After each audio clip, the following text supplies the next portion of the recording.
Le soleil se couchait sur les rues poussiéreuses de Kinshasa. Dans une petite maison simple vivait une famille. Hugo, sa femme Chancel et leur petite fille Trina.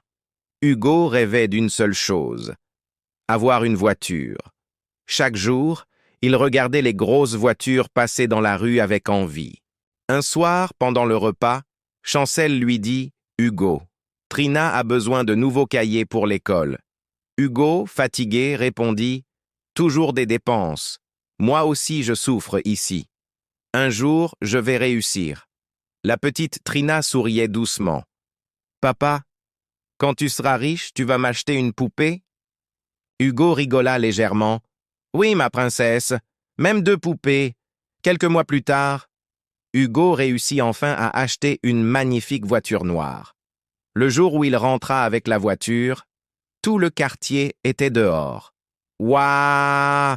Hugo a réussi! La voiture est magnifique! » Hugo descendit lentement de la voiture, fier comme jamais. Même Chancel était ému. « Félicitations, mon mari. » Mais, à partir de ce jour, Hugo changea. Il passait tout son temps à nettoyer la voiture. Personne ne devait la toucher.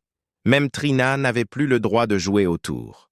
Un matin, Hugo était dehors en train de laver soigneusement la voiture. Puis Chancel l'appela depuis la cuisine. « Hugo, viens manger avant que ça refroidisse. » Hugo répondit: « J'arrive. Personne ne touche la voiture. » Il entra quelques minutes. Quand il revint, il resta figé. La petite Trina était devant la voiture, avec un clou dans la main, en train d'écrire sur la portière. Le visage de Hugo changea immédiatement. « Trina !» La petite fille sursauta de peur. « Papa, je voulais juste… » Mais Hugo, aveuglé par la colère, lui donna une violente gifle. Trina tomba brutalement au sol. Silence. Puis, soudain, la petite fille commença à trembler. Chancel s'écria: « Hugo, qu'est-ce que tu as fait ?» Hugo, paniqué: « Trina, réveille-toi! Quelques minutes plus tard, à l'hôpital. » Les médecins couraient partout. Hugo pleurait: « Docteur, sauvez ma fille.